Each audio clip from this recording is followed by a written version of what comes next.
Este sábado a las 10 de la noche.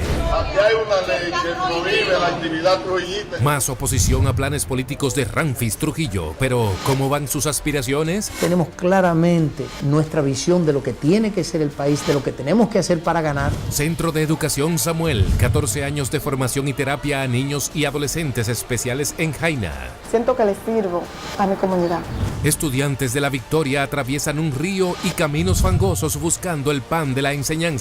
La situación aquí es muy difícil, por eso los niños pasan mucho trabajo. Grabación de misteriosa silueta en la oscuridad aterra a los vecinos de un camposanto.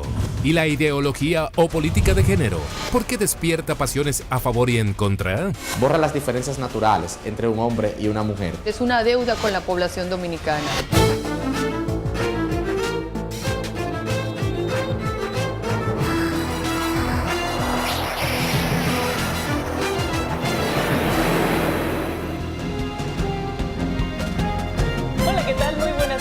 Señores, bienvenidos una vez más a Zona 5. Qué bueno que están aquí con nosotros en este sábado, en el cual nos complace muchísimo poder llegar nuevamente a todos los hogares de la República Dominicana y del mundo a través de Telemicro y Telemicro Internacional. Soy Laura Castellanos, muy contenta de poder acompañarles en esta noche aquí en Zona 5.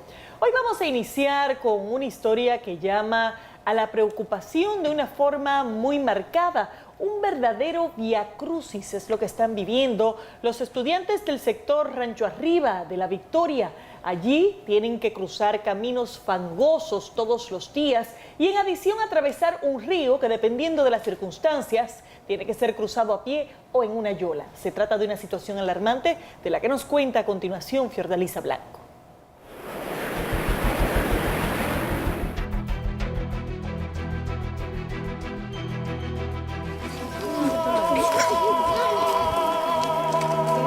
Todos y cada uno de ellos, llenos de ánimo y ansiosos, acuden a las aulas a recibir el pan de la enseñanza, pero llegar hasta aquí representa un verdadero desafío. Desde hace años estos infantes viven expuestos al peligro ante la falta de un puente sobre el río Gabón. El camino que cuando llueve se torna intransitable, el río que quita el paso y los estudiantes deben arriesgarse. El puente lo construyeron así, desde sus inicios. Antes cruzamos por dos palmas que ponían y después eso fue lo que construyeron. Leocadia Falcón es profesora hace 5 años en la Escuela Rancho Arriba del Distrito Municipal La Victoria y narra cómo los estudiantes deben cruzar el río a pie o en yola cuando está crecido para poder tener acceso a la educación.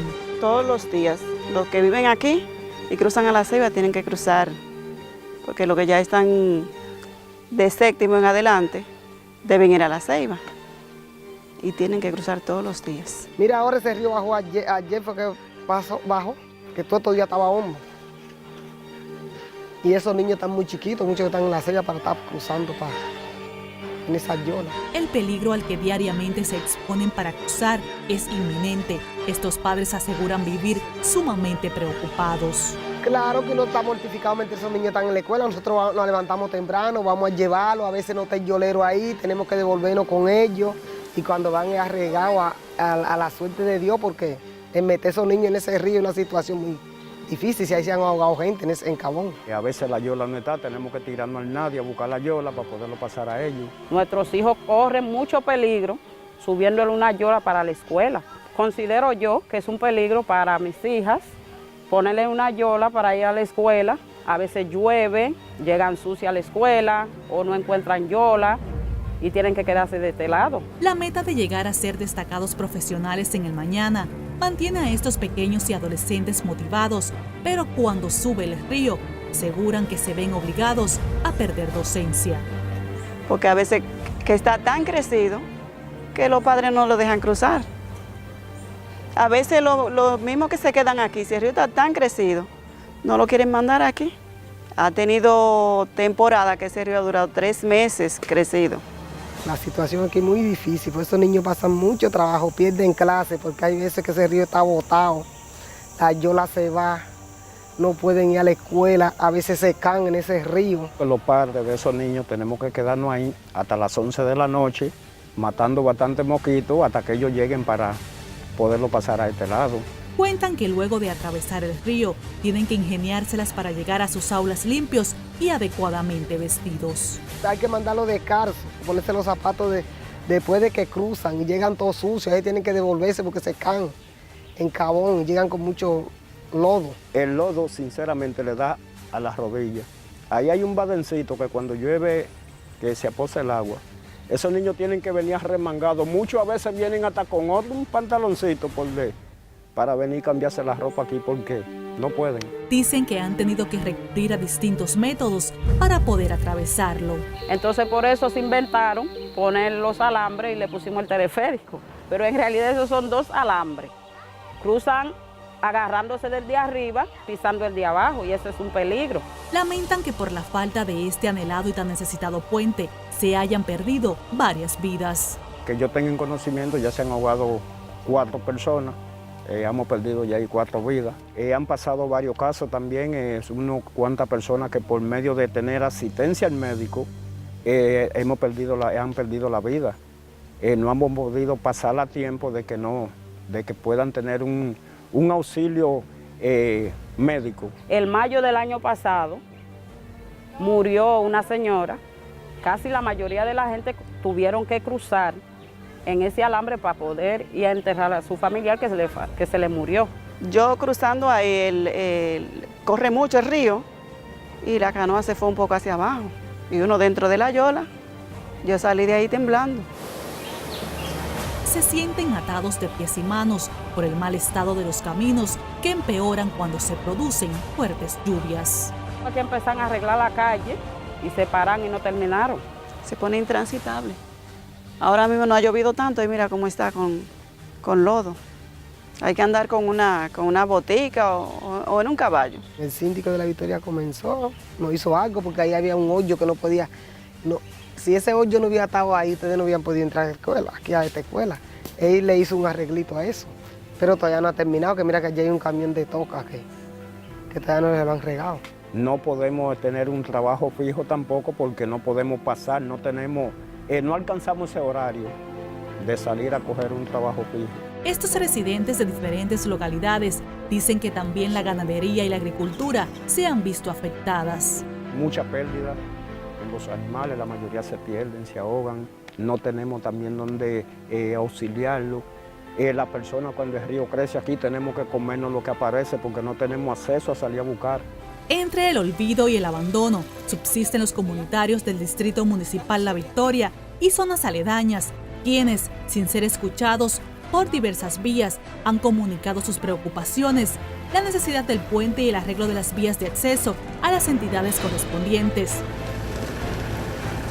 Por otro lado, esta treintena de estudiantes de tanda matutina y vespertina continúan exponiéndose al peligro de tener que utilizar una yola para poder adquirir conocimientos ante la urgencia de este puente sobre el río Cabón que mantiene a todos incomunicados.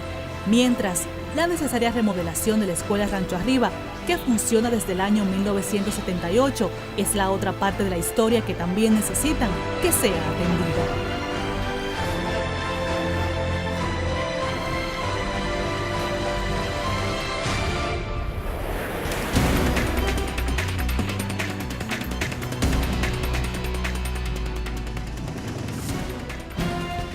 Y dirigentes comunitarios, pastores, directores de centros educativos y otros representantes de las fuerzas vivas de Villa Altagracia reclaman al gobierno la construcción del esperado muro de contención para el tramo del río Jaina, que atraviesa ese municipio y que con cada crecida acostumbra a provocar inundaciones peligrosas en esa demarcación. Numerosas viviendas en un trayecto de 2 kilómetros tienen como patios las cercanías del referido río y según la denuncia están a punto de colapsar. Los sectores más afectados por esta problemática son Quinto Patio, La Javilla, Las 10 Casitas, el Brooklyn, la calle Enriquillo Abajo, Las Cañitas y el Ramón Matías Mella. Distintas organizaciones comunitarias a la fecha llevan más de 20 años solicitando a diferentes gobiernos la construcción de un muro de gaviones en la ribera del río Jaina, de acuerdo a muchos, la obra más esperada por los villaltagracianos.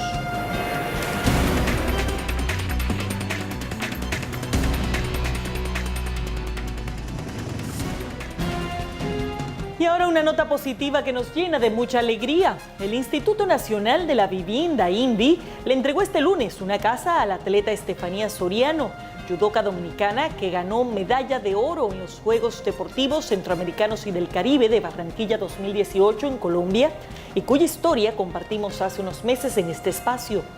Al recibir las llaves de su vivienda, la atleta de 21 años de edad dijo entre lágrimas lo feliz que se siente al recibir un techo que le da tranquilidad a ella y su familia. La entrega se efectuó en el lugar nativo de la deportista, en un acto encabezado por el director del INVI, ingeniero Mayovanex Escoto, el ministro de Deportes, licenciado Danilo Díaz, el presidente del Comité Olímpico Dominicano, Luisín Mejía, y María García, enlace entre los atletas de alto rendimiento y el Ministerio de Deportes. Danilo Díaz manifestó que esta entrega es producto de un esfuerzo en conjunto y se comprometió a amueblar la nueva vivienda del atleta con todos los ajuares necesarios para que puedan vivir en condiciones dignas. La dominicana Estefanía Soriano alcanzó el primer oro del judo de los Juegos Centroamericanos y del Caribe al vencer en la final de la categoría de 44 kilogramos a la colombiana Erika Lazo, que obtuvo plata. También conquistó medalla de oro en la Supercopa España Senior de Judo Barcelona 2019, celebrado en febrero de este año. Y así nos vamos a una primera pausa. No toquen su control porque al regreso... El Centro de Educación Samuel, 14 años de formación y terapias a niños y adolescentes especiales en Jaina. Y más oposición a los planes políticos de Ramfis Trujillo. Pero ¿cómo van sus aspiraciones? Les contamos al regreso en Zona 5.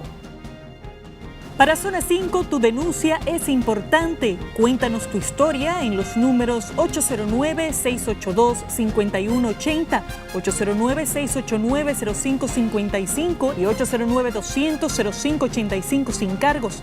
También nos puedes escribir a nuestros correos y seguirnos en Twitter y YouTube.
Estamos de vuelta con Zona 5. Gracias por continuar con nosotros. Desde hace más de 14 años, el Centro de Educación Especial Samuel cuenta con el reconocimiento y el cariño de todos los que viven en Jaina. Este centro fue creado cuando una pareja que tuvo su bebé resultó tener síndrome de Down y ellos, en adición a brindar cuidados a su hijo, también decidieron hacerlo extensivo a otros niños especiales de esta zona de nuestro país. Hoy, 14 años después, cuentan con más de 80 niños que se benefician de las distintas atenciones de este centro. Rami Portorreal nos cuenta.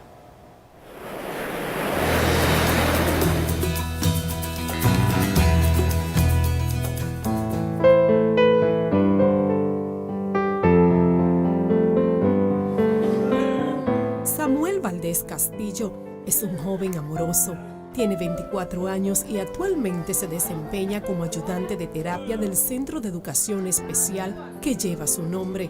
Ha aprendido a dar terapias y él nos asiste con terapia en la mañana, ayudando, se le va diciendo lo que hace, porque como ya él tiene edad adulta, es necesario que aprenda a generar sus ingresos, además que él demanda mucho, pide mucho. Es el menor de 3 hermanos, nacidos del matrimonio entre Elba Castillo y José Ramón Valdés. Samuel nació con una condición de salud delicada, siendo diagnosticado con el síndrome de Down. Fue un impacto muy fuerte para mí. Como cristiana, tú sabes que uno siempre le dice al Señor, ven acá, ¿qué fue? ¿Qué pasó? ¿Por qué me nace este niño así? Dios hizo entender, mi relación con Dios hizo entender que tenía un propósito conmigo y este niño. Al pequeño Samuel no le daban probabilidad de vida, por lo que su madre narra que tuvo que abandonar sus estudios de diseño de modas para dedicarse a su cuidado. Pero Dios hizo la obra, más la mano médica, y el niño fue saliendo a flote y Dios me permitió a mí verme en el interés de trabajar con estos niños a través de él. Samuel fue la inspiración para que esta pareja de esposos, usando su patrimonio familiar, decidieran crear un espacio donde pudieran brindar ayuda a niños con condiciones especiales.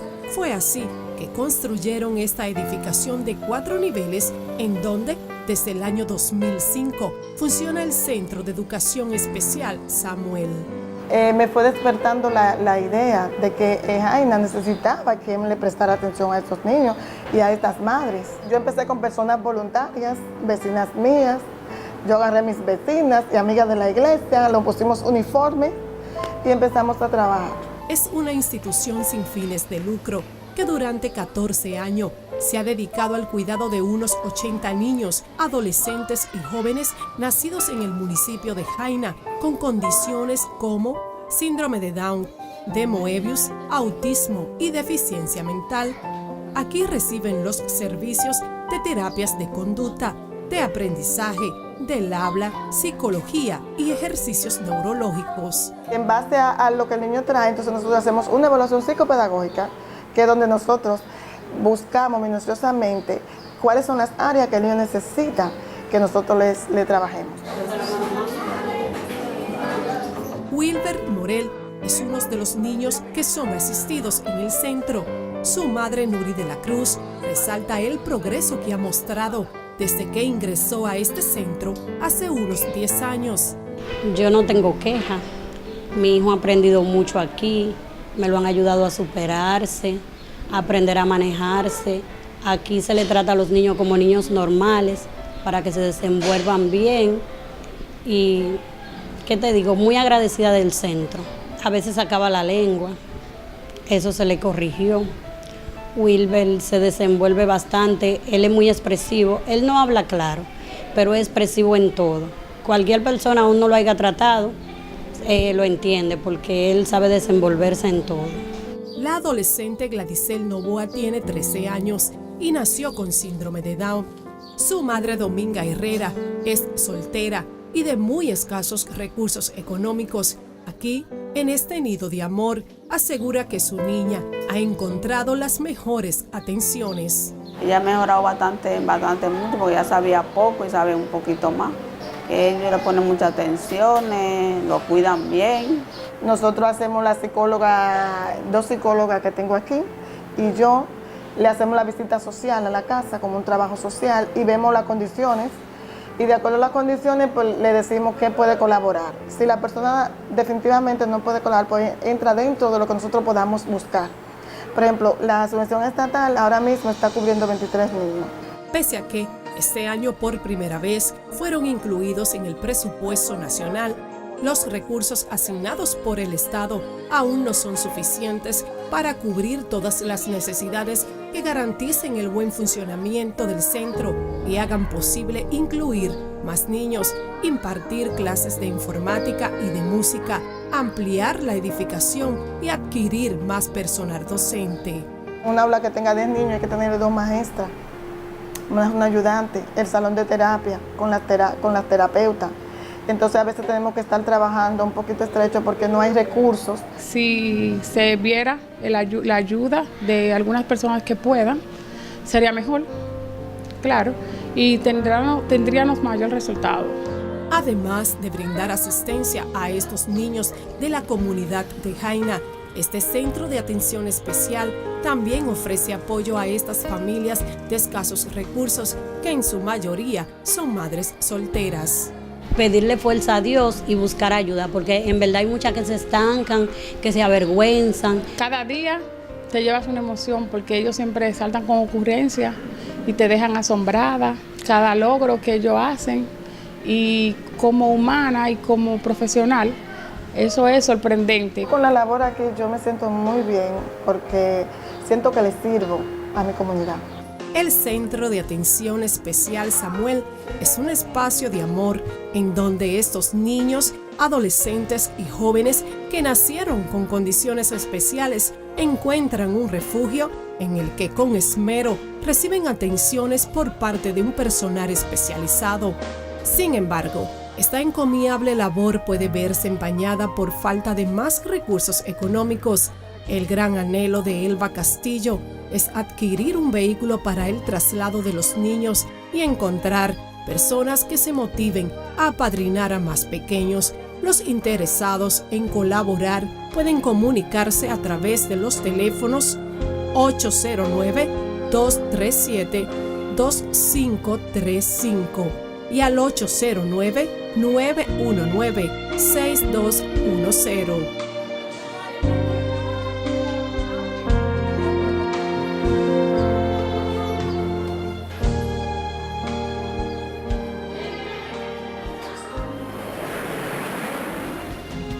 Sin dudas, un centro que aporta muchísimo a esta comunidad. Ojalá que puedan seguir acogiendo niños y adolescentes y que continúen con esta noble labor. De esa forma, nos vamos nuevamente a una pausa. Al regreso, en Zona 5. Más oposición a los planes políticos de Ramfis Trujillo. ¿Pero cómo van sus aspiraciones? Y una grabación de una misteriosa silueta en la oscuridad aterra a los vecinos de un camposanto. Continúe con nosotros en Zona 5.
Estamos de vuelta con Zona 5. Gracias por seguir con nosotros. Desde su irrupción en la vida pública nacional cerca del año 2010 y luego de anunciar sus aspiraciones presidenciales, la figura de Ramfis Domínguez Trujillo ha estado rodeada de controversias. Sus simpatías parecen aumentar en ciertos ámbitos, sobre todo en redes sociales. Sin embargo, continúa de forma bastante agitado el debate en torno a la legalidad y la constitucionalidad de sus eventuales intentos para inscribir una candidatura presidencial. Nuestro compañero Ángel Jiménez analiza el caso y nos cuenta.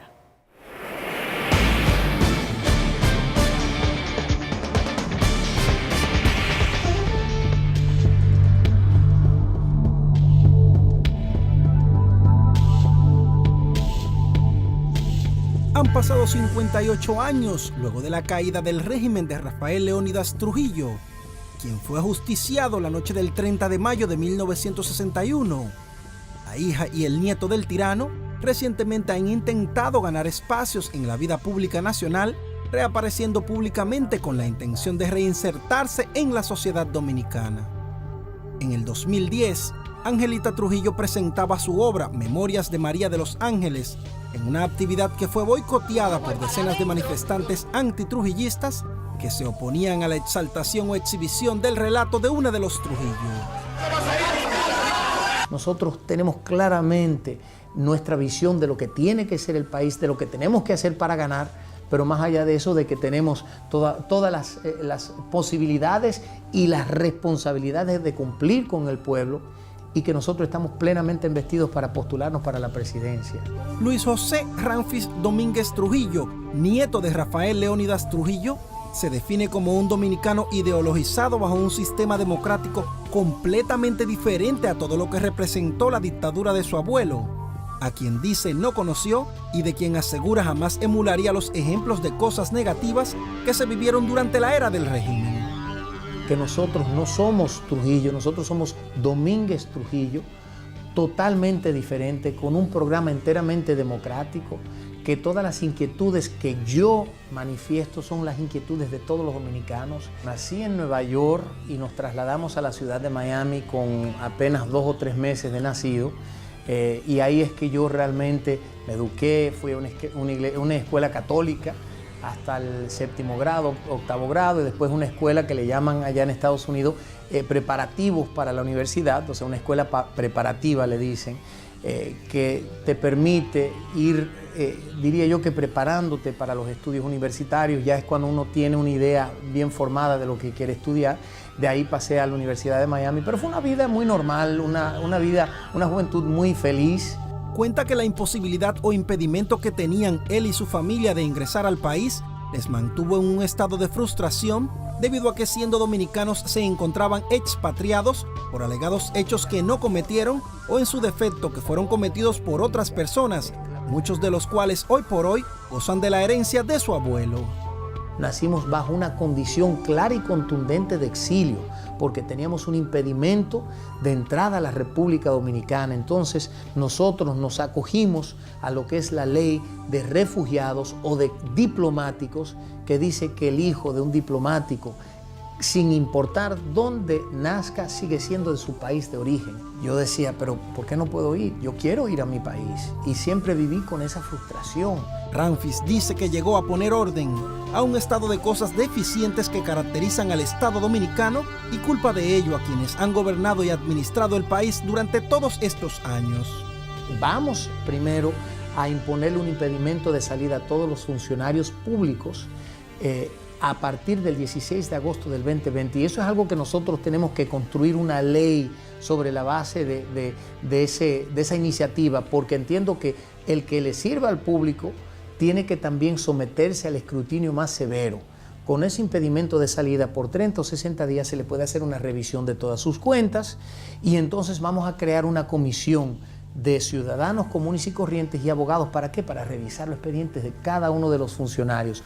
Los que hayan incurrido en la malversación de fondos, se le va a construir un expediente, se le somete a la Procuraduría, someterlo a la justicia, castigarlos, es decir, condenarlos, meterlos presos, y después caerle atrás a todo lo que se han robado. Tenemos que imponer un régimen de consecuencias aquí en la República Dominicana, donde la gente sepa que quien incurre en algún tipo de contravención con las leyes va a ser condenado, va a ser sancionado como corresponde.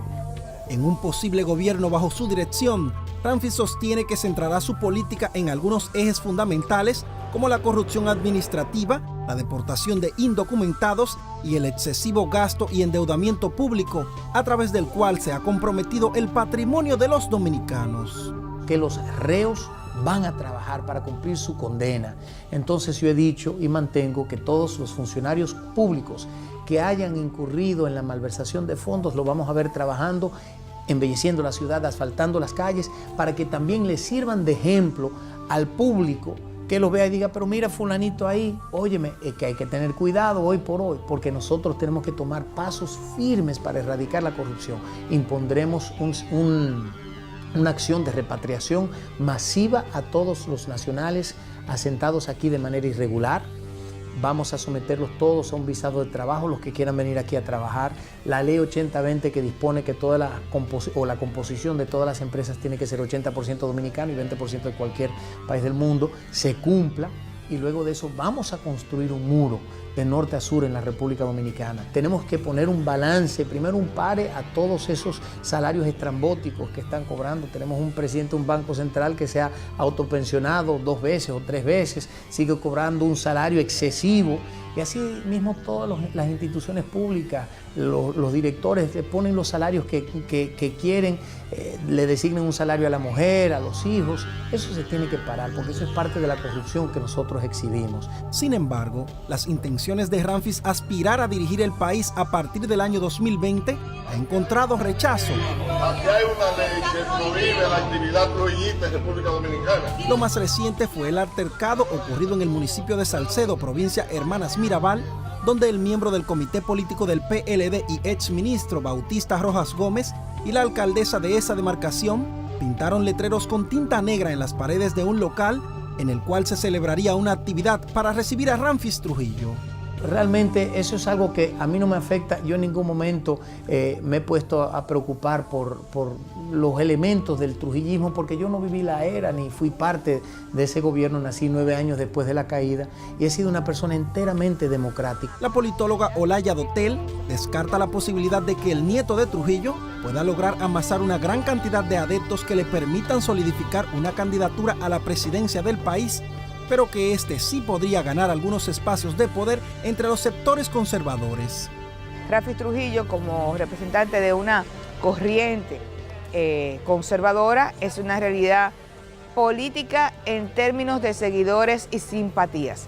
No obstante, como resultado de la decisión de la Junta Central Electoral, no va a ser candidato a la presidencia. La experta en ciencias políticas dice que la crisis de liderazgo y la pérdida de la confianza que tiene la ciudadanía es lo que ha generado que proliferen algunos proyectos con matices autoritarios que, según ella, podrían atentar contra la democracia.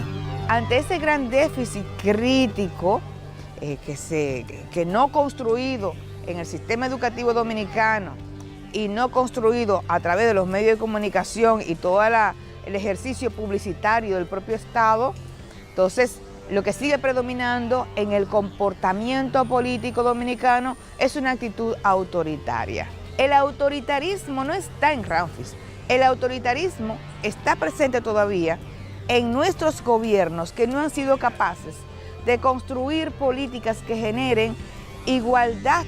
El artículo 123 de la Constitución Dominicana establece como requisitos para ser presidente o presidenta de la República: primero, ser dominicana o dominicano de nacionalidad u origen, haber cumplido 30 años de edad, estar en pleno ejercicio de los derechos civiles y políticos y no estar en servicio militar o policial activo, por lo menos durante 3 años previos a las elecciones presidenciales. Pero en ese mismo orden, el artículo 20 de la Carta Magna fija claramente que los dominicanos y dominicanas que adopten otra nacionalidad por acto voluntario o por el lugar de nacimiento podrán aspirar a la presidencia y vicepresidencia de la República siempre y cuando renuncien a la nacionalidad adquirida con 10 años de anticipación a la elección y que residieren en el país durante los 10 años previos al cargo. Según Ramfis Trujillo, él ya cumple con todos estos requisitos y se encuentra hábil para ser candidato presidencial, sosteniendo la tesis de que su condición de doble nacionalidad responde a que fue expatriado y que él y su familia asumieron el régimen de diplomáticos o de exilio. Según este planteamiento, serán finalmente las instituciones competentes en la materia las que tendrán que pronunciarse, y en el caso de que Ramfis sea favorecido, tocará a la sociedad en sentido general decidir mediante el voto cómo responder a las pretensiones anunciadas por el nieto de Trujillo.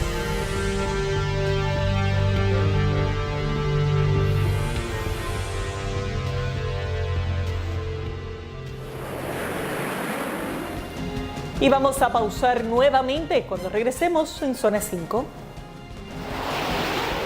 Una grabación misteriosa de una silueta en la oscuridad aterra a los vecinos de un camposanto. Y la ideología o política de género, ¿por qué despierta pasiones a favor y en contra? Les contamos al regreso en Zona 5.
De vuelta con Zona 5, gracias por continuar con nosotros.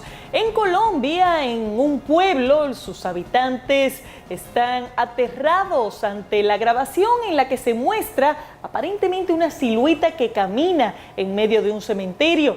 Algunos aseguran que se trata de la imagen de La Llorona, tal y como vemos a continuación en nuestra zona internacional.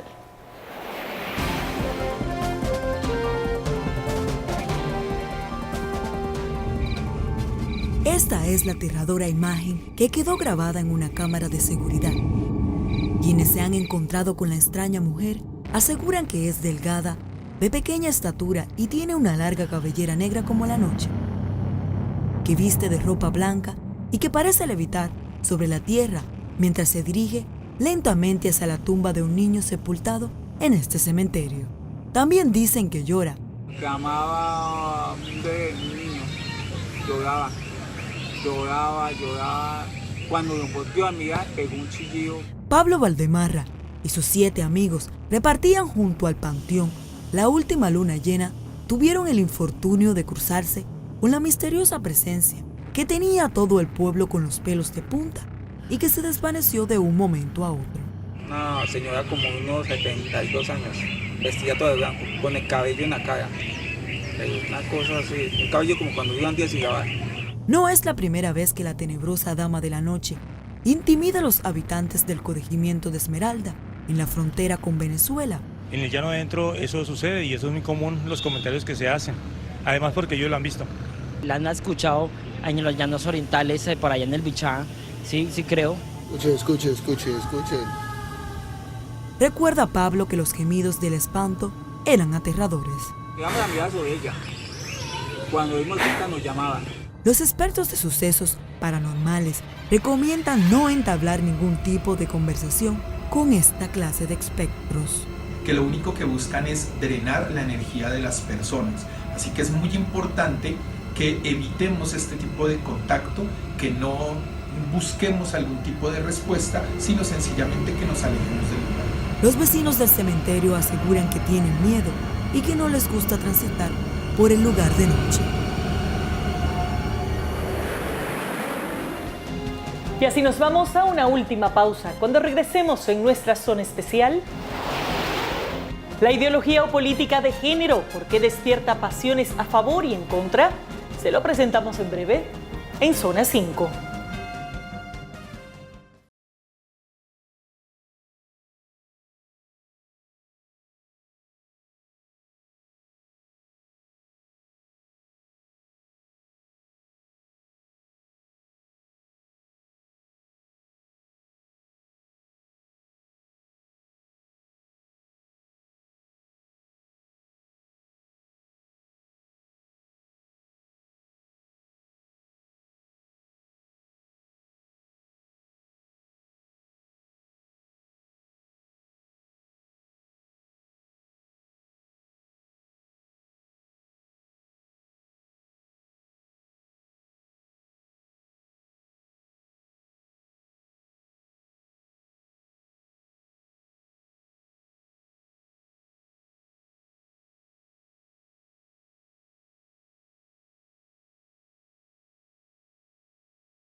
Y estamos de regreso, listos para pasar con nuestra zona especial. La ordenanza 3319 del Ministerio de Educación de la República Dominicana llegó a su segunda semana en medio de múltiples controversias. El motivo principal es que de un lado se encuentran aquellos que la defienden, la entienden necesaria, entienden que es la aplicación del mandato constitucional de educar en igualdad en nuestro país, mientras que del otro, un grupo de políticos conservadores, así como también sacerdotes y la iglesia en sentido general han manifestado su oposición por entender que se trata de un intento de imposición de una ideología particular que atenta contra los principios y valores de la República Dominicana. Nuestra compañera Olinda Payano nos cuenta un poco más de este debate.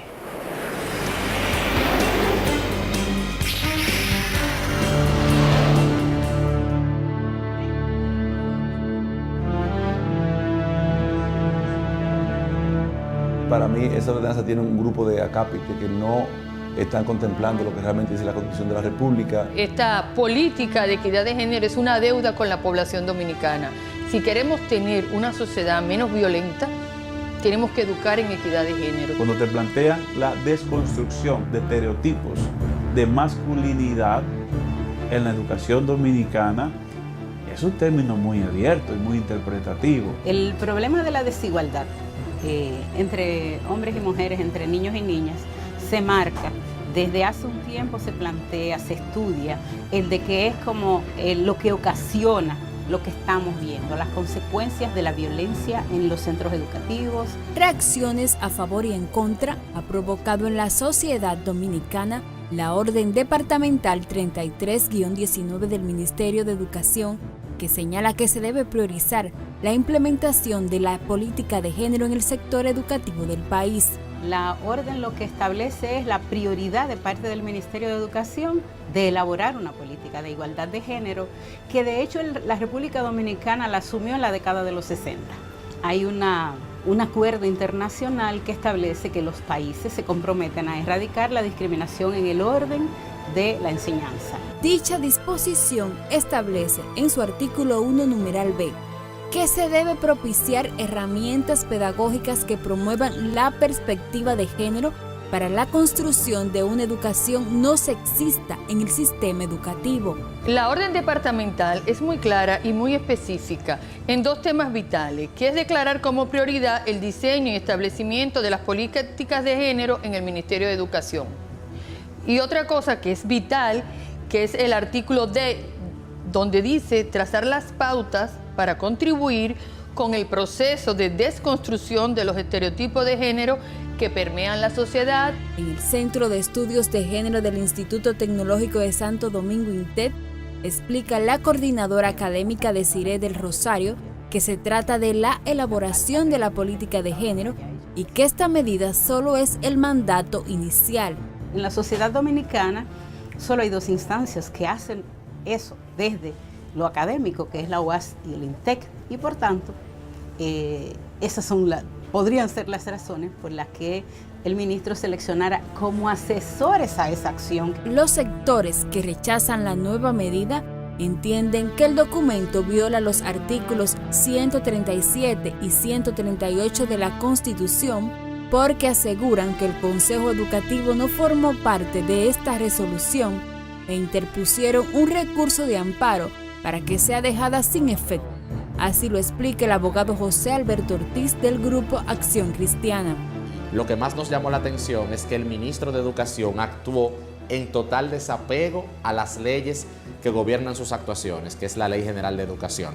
La Ley General de Educación dice claramente en su artículo 77 que el ministro de Educación existe para ejecutar las políticas que crea y diseña el Consejo Nacional de Educación. Algunos expresan que no existe una educación sexista en las escuelas y colegios dominicanos porque la igualdad es algo que se trabaja desde los planteles.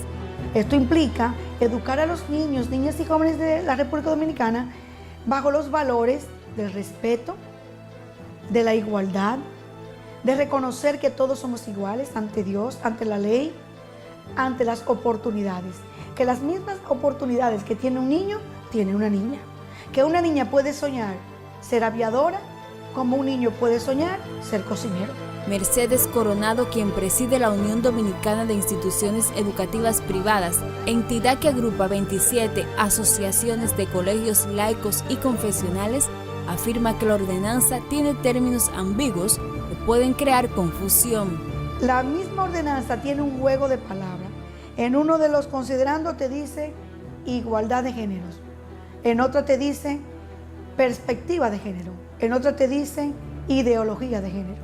Entonces, al ellos elegir y escoger a dos entidades como es la Dirección de Género de INTEP, igual que la de la UAS, como los que con el ministro firman la orden departamental y a quienes consagran en ese momento como los asesores junto con la Dirección de Género del MINER para que entonces construyan los contenidos. Muy ambigua, terminologías muy abiertas que no aterrizan y que abren puerta para el propósito precisamente de los grupos con quien el ministro de Educación firmó la ordenanza. Si fuese bien intencionado, hubiese llamado a ese consenso para la ordenanza. No estoy hablando de currículum ni de diseño ya de la política en el fondo, pero cuando el día va a ser bueno, desde por la mañana uno se da cuenta. Las personas no necesariamente entienden cuando tú dices el enfoque o la perspectiva de género. Lo que te plantea es cómo vamos a trabajar en contra de la desigualdad en la escuela, cómo vamos a trabajar en contra de todas esas formas de discriminación. Las entidades religiosas, Consejo Dominicano de Unidad Evangélica CODWE y Acción Cristiana, aseguran que no se oponen a la equidad de género, pero sí a la ideología de género. La equidad no está en discusión realmente, porque la Constitución de la República lo establece en su artículo 39, a capítulo 4, donde dice que hay equidad entre hombre y mujer. Y todavía nosotros en el Consejo Dominicano de Unidad Evangélica no hemos tenido casos donde hay discriminación de las niñas en las escuelas, que se le ponen más tareas a las niñas, que son sacadas del aula porque son mujeres, ¿no? El problema de esta perspectiva de género o enfoque de género, que no es más que una ideología, que es la ideología de género, su enseñanza es altamente adoctrinante. Lo que se busca es adoctrinar a nuestros hijos en una corriente de pensamiento totalmente contraria a las convicciones de la mayoría del pueblo dominicano, ya que la ideología de género borra las diferencias naturales entre un hombre y una mujer y enseña como identidad de género todas las preferencias sexuales. Sin embargo, la doctora Lilian Fonder explica que esta medida, en su artículo 1, numeral D, señala que se deben trazar las pautas para la desconstrucción de los estereotipos de género. En este estereotipo de género, el hombre es el fuerte, el hombre es el que no sabe negociar, que todo lo resuelve con violencia, una violencia que es contra ellos mismos y es contra otras personas. Por eso tenemos los niveles de violencia tan altos, sobre todo en los varones, en toda la sociedad. Entre los considerandos que se precisan en esta orden se encuentra que el sistema educativo es una pieza fundamental para el fomento de una nueva cultura de relación entre los géneros que tome como centro la formación y sensibilización de los niños, niñas y adolescentes, que conlleve a un cambio cultural en las nuevas generaciones.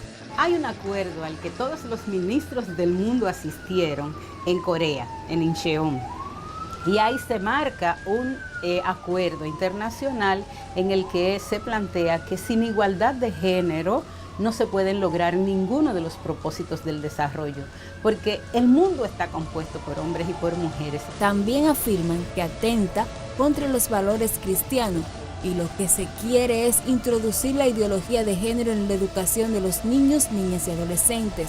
Nosotros, la comunidad evangélica, sabemos que hay un plan a corto y largo plazo para introducir la ideología de género en la República Dominicana.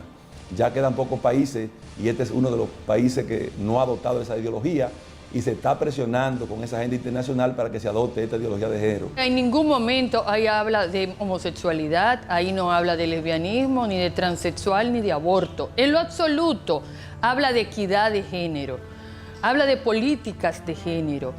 Muchas veces cuando tenemos un tema en nuestra cabeza es porque tenemos un tema no resuelto y el subconsciente sale, porque ellos hablan de algo que no está en ese documento, no está en esa política. Los defensores de la ordenanza además entienden que la disposición va a eliminar el machismo que impera en la sociedad dominicana y que es una de las causas de las altas cifras de feminicidios cada año. Eso en el tema de la construcción de lo que es el hombre, que tampoco puede fracasar. En esa construcción que hay de la masculinidad, que es lo que aprueba el ministerio para desconstruir, el hombre no puede fallar en nada, ni siquiera a la hora de intentar suicidarse. Por eso tenemos las tasas tan altas de nuestros jóvenes y de nuestros hombres que se suicidan. Y que tienen como raíz el problema de la desigualdad. Los embarazos en adolescentes, los abusos sexuales e incluso los feminicidios. Los opositores a la llamada política de género puntualizan que el ministerio se debe enfocar en la violencia en las escuelas y en mejorar la calidad de la enseñanza. En un momento cuando la sociedad dominicana está demandando del Ministerio de Educación que presente respuesta a la violencia que está en las escuelas con bastantes escenas no de confrontación de estudiantes, apuñalamiento, abuso sexual, bullying en las escuelas, que llega ya al límite. No se convocó a la comunidad educativa nacional y a quienes la representan, especialmente a los padres de familia, al Consejo Nacional de Educación, a las escuelas, a los colegios privados, que estamos todos organizados y representados. Y de repente sale en la noticia que se acaba de firmar esta orden departamental. Mientras las partes no logran ponerse de acuerdo en qué es lo mejor para el futuro de las niñas, niños y adolescentes, la sociedad dominicana espera que se solucione el impasse y que en el país exista una verdadera igualdad de género, que sin afectar los valores y las buenas costumbres de los dominicanos pueda fomentar una cultura de paz que ponga freno a la violencia, los feminicidios, los embarazos en adolescentes y otros males que afectan a los niños, niñas y adolescentes en República Dominicana.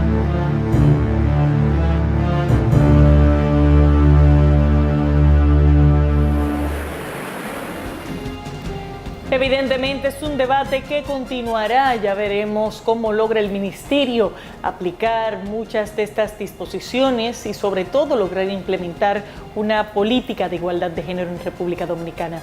Señores, de esta forma llegamos al final de esta entrega. Gracias por haber estado con nosotros. En pantalla nuestros contactos, números telefónicos, correos electrónicos, redes sociales, todos para que se pongan en contacto con nosotros y nos permitan seguir siendo una voz para todos los dominicanos. Mientras tanto, yo me despido. Gracias por habernos acompañado. Soy Laura Castellanos. Los dejo en sintonía con el Grupo Telemicro. Hasta la próxima semana.